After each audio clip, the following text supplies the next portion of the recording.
හිතන්නකෝ ඔන්න බලන්නකෝ රෝස මලේ නටුවේ කටු වන බඹරෝ ඔහුම හිටු නටුව නොවේ මල සිඹිමි මම ළමයෝ පැණිඋරමි කිව්වහම ඕක ඕන කෙනෙක් දන්නවා ඔයාලා අහලා තියෙනව නේද? ඔව් නම් ඕක කියපන් නැත්තම් නෑ කියපන්. රෝස මලේ නටුවේ කටු වන බඹරෝ ඔහුම හිටු. හදන්න එපා රෝස මලේ නටුවේ කටු වන බඹරෝ නාහෙවටු කියලා. මොකද්ද? රෝස මලේ නටුවේ කටු වන බඹරෝ ඔහුම හිටු නටුව නොවේ මල සිඹිමි මාළමයෝ පැණිඋරමි. දැන් ඕක කියවන මනුස්සයට හිතෙනවා මේක මේ මේ පොඩි බඹරෙකුයි ළමයෙකුයි අතර සිද්ධ වෙච්ච සංවාදයක් ඒ වගේ එකක් කියලා හිතෙනවා වෙන්න පුළුවන්. හැබැයි නෑ මං වගේ මිනිහෙක් ඒක වෙන විදිහක රසවින්දනය කරනවා. මම කියනවා නෑ පුතා ඕක මේ බඹරෙකුයි ළමයෙකුයි අතර සිද්ධ වෙන මොගුලක් නෙවෙයි. මම කියනවා මෙහෙම එකක්. ඕකේ රෝස මල කියලා කියන්නේ ලස්සන ගෑනු ළමයෙක්ට. හරිද? ඒකිගේ නටුවේ කටු. ඒ කිව්වේ නැට්ටේ කටුද? නෑ කෙල්ලන්ගේ නැට්ටේ කටු නෙවෙයි. එහෙම නෙවෙයි. හරිද? නටුවේ කටු කියන එකෙන් අදහස් කරන්නේ පුතේ මෙහෙම හිතන්නකෝ. කෙල්ල ලස්සනයි. ෂෝක්. හැබැයි හරිද? මෙහෙම එකක් තියෙනවා. හරි? කෙල්ලගේ පෞල් පරිසරය අවුල්. ඒ කියන්නේ අම්මා ලෝය කෙනෙක්, තාත්තා පොලිසියේ, අයියා හමුදාවේ. ආන් ඒ වගේ තිබුණොත් යාළු වෙන කොල්ලට පුතේ බුදු සරණයි. ආන් ඒ වගේ පෞල් පරිසරයේ අවුල් නටුවේ කටු තියෙන කෙල්ලෙක්. වන බඹරෝ බඹර වෙනයි බං වන බඹර වෙනයි බඹර දකින මල්වල පැණි බොන එකෙක්. අර සමාජයේ ඉන්නේ දකින කෙල්ල එක්ක යාළු වෙන කොල්ලෝ. හරිද? ආන් ඒ වගේ කොල්ලෙක්. එතකොට මේ කොල්ලා අර කෙල්ලත් එක්ක යාළු වෙන්න යන්න හදනකොට අර කෙල්ල ගැන දන්න කවුරු හරි මිනිහෙක් කියනවලු රෝස මලේ නටුවේ කටු වන බඹරෝහම හිටු යන්න එපා ඔය කෙල්ල ලස්සන වුණාට කෙල්ලගේ පෞල් පරිසරය මෙහිමයි උඹ ගියොත් උඹව අමාරු වැටෙන්න පුළුවන් යන්න එපා මෙහෙට වෙලා ඉන්න එතකොට අරෝ කියන්නේ මොකද්ද නටුව නොවේ මල සිඹිමි මම ළමයෝ පැණිඋරමි නැට්ටෙන් වැඩක් නැහැ මට ඔය කෙල්ලගේ පෞල් පරිසරයෙන් මට වැඩක් නැහැ මම යන්නේ මට අදාළ වැඩේ කරන්න. දැන් මේ අදාළ වැඩේ මොකද්ද කියලා උඹලා හිතා ගනින්න. හරිද? ඔව්. එතකොට පුතේ දැන් හැබැයි ඇත්තට මේ සින්දුවේ රසවින්දනේ ඒක නෙවෙයි. හැබැයි මට හිතිච්ච විදිහ ඒක. අන්න ඒකයි. අපි එක එක්කෙනාට හිතන දේවල් පුතේ වෙනස්නේ. අපි එක එක්කෙනාට හිතන දේවල් වෙනස්. ඔයාලා අහලා තියෙනවද සින්දුවක් තියෙනවා. ඔයාලා අහලා නැතුව ඇති සමහර වෙලාවට ලස්සන සින්දුවක් ඒක. ඇය යන්න ගියා මැකිලා වනසිරසක තොරු සෙවනැලි අතරේ ගී ගයමින් හිඳ මාතුරුලේ යන්න ගියා මැකිලා පිනි කඳුලක් මල් පෙති අග තවරා මිහිදුම් සලුවෙන් මුහුණ වසා හරිද ඔහොම තියෙන ලස්සන සින්දුවක් ඇය යන්න ගියා මැකිලා ඇය යන්න ගියා මැකිලා ඕක දැන් රසවින්දනය කරගමු අපි වෙන වැඩ නවත්තන්න කෝ හැමෝම මේ පැත්ත අවධානය දෙන්න ඔයාට මම දුක හිතවන්නද හරි පුතේ දැන් මේ කියන කොල්ලා ප්‍රේමවන්තයා හරි කියන එක දැන් මේ කොල්ලා හරි ෂෝක් කොල්ලෙක් හරිද ෂෝක් කොල්ලෙක් කියන්නේ මෙහෙමයි මේ කොල්ලා ආදරය කරපු ගෑනු ළමයා පුතේ මේ මොකක් හරි හේතුවක් උඩ ඒ කොල්ලට ඒ කෙල්ලව කසාද බඳින්න බැරි වෙනවා හරිද ඒ කොල්ලට ඒ කෙල්ලව කසාද බඳින්න බැරි වෙනවා ඒ කෙල්ල වෙන කොල්ලෙකු බඳිනවා දැන් මේ වෙඩින් එක දවසේදී අර එක්ස් බෝයිෆ්‍රෙන්ඩ් අර කොල්ලා පව්වේ අහිංසක කොල්ලා ඒ කොල්ලා මේ වෙඩින් එකට ඇවිල්ලා ඒ කොල්ලට පේනවා දැන් මේ අලුත බඳින කපල් එක කෙල්ලයි අර අලුත් මනමාලයයි එක පෝරුවක වාඩ් මේ හිටගෙන ඉන්නවා අර කොල්ලා ඒක දිහා බලාගෙන දුකෙන් ඉන්න ගමන් කියන්නේ මොකද්ද ඇය යන්න ගියා මැකිලා යනවා කියන්නේ පුතේ ආයේ කවදාවත් එන්නේ නැහැ කියන තේරුම. ඔයා මගෙන් ඈත් වෙලා සදහටම යන්න යනවා.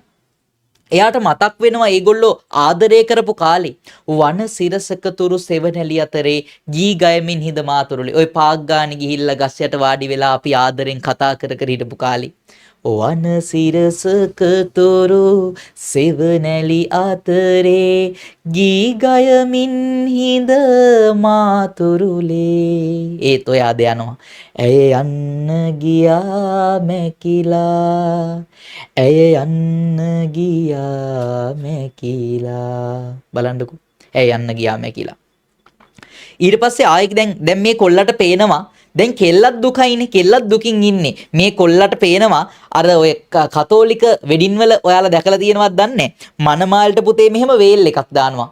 මනමාලි මල් බොකේ එක අරගෙන අර වේල් එක අතරින් පුතා කෙල්ලගේ ඇස් වලින් කඳුළු කැට වැටිලා අර බල් බොකේ එකේ මල් පෙති අතරට වැටෙනවා. පෙනි කඳුලක් මල් පෙති අග තවරා මිහිදුම් සලුවෙන් මොහොන වසා. ඇය යන්න ගියා මැකිලා ආයි කියනවා. ආයෙත් මේ ගෑල් මෙයා සදහටම ඔයා මගෙන් ඈත් වෙලා යනවා. යලි කවදාවත් හමු නොවෙනා බව මද පවනක් හිස අතගා කීවද අදහා ගන්නට නොහැකිය කිසි දින ඇයලි නොඑතැයි ගිම්හානෙට පෙර. යලි කවදාවත් ඔබ නොයනා බව ඔයා කවදාවත් ආයි මගේ ළඟට එන්නේ නැහැ කියලා මේ හමන හුළඟ පවා කියනවා. අපේ වෙන්වීම පිළිබඳව මේ හුළඟ පවා කියනවා. ඔයා ආයි කවදාවත් මගේ ළඟට එන්නේ මට ඒක විශ්වාසයි. යලි කවදාවත් ඔබ නොයනා බව මද පවණක් හිස අතගා කීවද අදහා ගන්නට නොහැකි කිසි දින ඈයලි නොයිතයි ගිම්හාන්ට පෙර මට හිතා ගන්නවත් බෑ ඔයා මගෙන් මෙහෙම ඈත් වෙලා යනවා කියලා.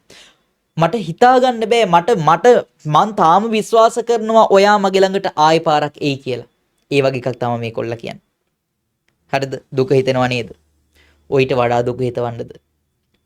ඒ කොල්ල පණ වගේ ආදරය කරපු කෙල්ල මැරිලා ඒ කෙල්ලගේ මලගෙදර දවස් තමයි මේ කොල්ල මේක කියන්නේ.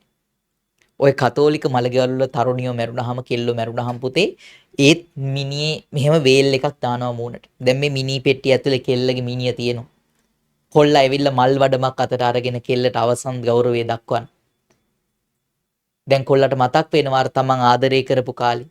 පිනි කඳුලක් මල් පෙති යග තවර කොල්ලගේ ඇස් වලින් කඳුළු වැටෙනවා පුතා මේ මල් බොකේකට. අර මල් වඩමට. මල් මේ පිනි කඳුලක් මල් පෙති යග තවර මිහිදුම් සලුවෙන් මූණ වස. ඇය යන්න ගියා මැකිලා. ඒකේ ගැඹුරුම තේරුම මැකිලා ගියා කියන්නේ මැරිලා ගියා කියන එක. ආයේ කවදාවත් එන්නේ නැති වෙන්න යනවා. ඒකනේ අන්තිම පදේ කියන්නේ. යලි කවදාවත් ඔබ නොයනා බව මද පවණක් හිස අතගා කීවද අදහා ගන්න නොහැකිය කිසි දින ඈයල් නොවෙතයි ගිම්හාන්ට පෙර. මට විශ්වාස නැහැ ඔයා මගේ ළඟින් ඈත් වෙලා යනවා. ඔයා මේ මැරිලා කියලා. මං තාමත් හිතන්නේ ඔයා ජීවත් වෙනවා කියලා. ඒ වගේ එකක් කොල්ලා කියනවා. දුක් වෙන්න එපා පුතේ කියපු දෙකෙන් එකක්වත් නෙමෙයි ඇත්තට මේක රස වින්දනේ. ওই වැස්සක් ගැන තියෙන කවිපන්තියක්.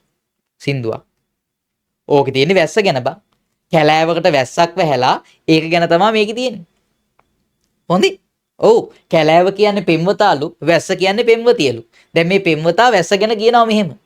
වනසිරසක තුරු සෙවණැලි අතරේ ගී ගයමින් හිඳ මාතුරුලේ. වැස්ස වැහැ තිබුණා මේ කැලෑවට.